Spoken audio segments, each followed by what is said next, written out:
Darren, the dust has settled on the last few days. How was your Christmas and what are your reflections on that special Boxing Day afternoon? Well, I guess I speak for the majority of managers that are working over Christmas. Your Christmas only really starts after that game on Boxing Day, and it only really starts if you win. So, in that sense, and I can only say it now in hindsight, but no, it was a good Christmas. It was a really good result for us on Boxing Day. Really tough game, very, very hard fought, deservedly earned, and we know it's going to be very, very little difference in the next game coming up. It's going to be a real battle again. And Dan Moss picks up that late red card. How's the rest of the squad shaping up ahead of Sunday? Are there any new injuries? No, Lofthouse is recovered from illness. Unfortunately, Kyron was ill over Christmas, so couldn't make the squad on Boxing Day.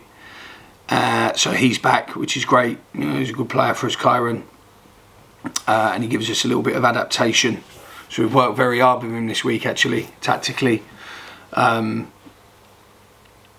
Obviously Moss misses out because of suspension, and then the same are injured. I would probably think that Corboa and Wilkinson are a little bit closer than the other two, but I don't think they'll be ready for Sunday in any way, shape or form. Other than that, everyone's pretty touch wood as of now, strong.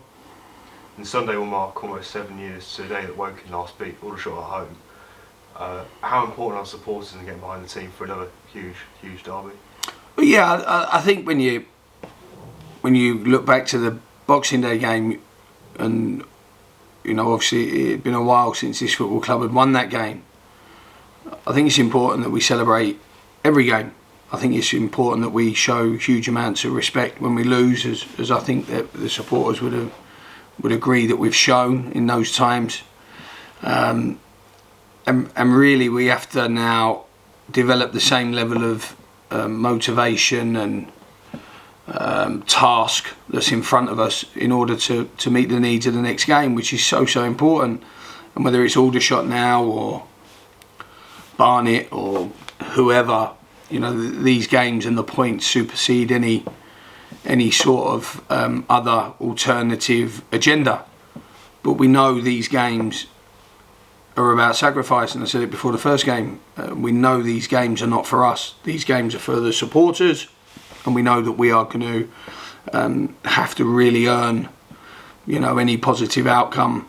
Again, you know, we put a lot into that game on Monday, and we're under no illusions how much we're going to have to because there's an improvement in our performance that I also think we can show in the next game. I think we can still improve. You know, I know we're very good in certain aspects, but I think there's parts of us that can improve, and that's our work has been this week, is to try and improve, continue to remind the players of their responsibilities and how they've got to behave when they're playing in these types of games.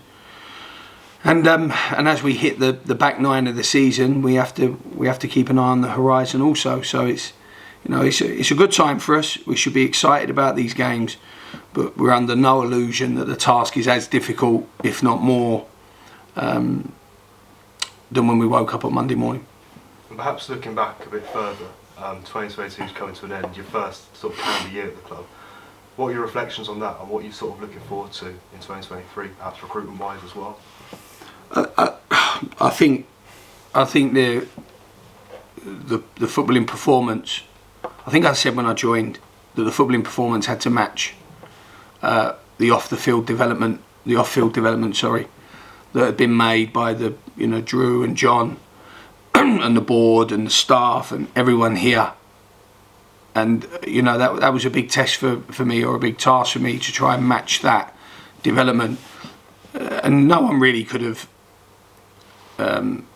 predicted how quickly the group of players came together, how processes and plans came together the way we play came together, the results come together. Lots of things have come together very, very quickly. So I'm delighted with that. I mean, you'd be silly not to be happy with the progress we've made. You know, we've got some brilliant foundations now. We've got some good experienced players. We've got some young players. But again, like all coaches, managers, it's my job now to look beyond all of that and try and look around the next corner and survey what the team needs to try and kick. The problem we all have in the next recruitment window is not a problem we had in the last recruitment window, is that the gap we're trying to close is the hardest gap to close, because there's very few % left on that gap, and that very few % in the way of players and recruitment and investment, you know, that's a big ask. And we already know that we are a goldfish in this pond, and we have to maximise the sum of our parts as we have done before. We signed 2 or 3 for a certain position in order to get one really great outcome.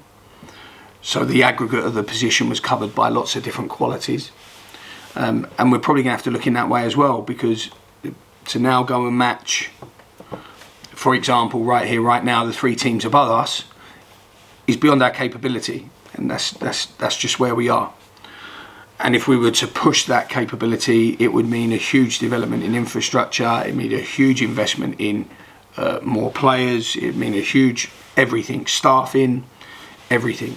So we need to be very balanced on where this football club is. We need to be very proud of some of the achievements it's had in, you know, this first half of the season. We need to be very happy watching the group of players that we've accumulated, and we need to ride that for as long as possible in order to try and get the best outcome as possible. But yeah, this window will be completely different to the last one, astronomically different. If we can pick up a player that improves our 11, 1, I'll be very surprised, and 2, it will be of great benefit to us. But my job, like I said, is to try and look around that corner and see that. And I hope the players hear that. Because, you know, my duty is to make sure that changing room keeps winning. And to do that, sometimes you have to add new, and you have to move old on. And you know, that's the ruthlessness of the industry. Darren, thanks for your time. Happy New Year. Best luck on Sunday, and see you then. Thank you.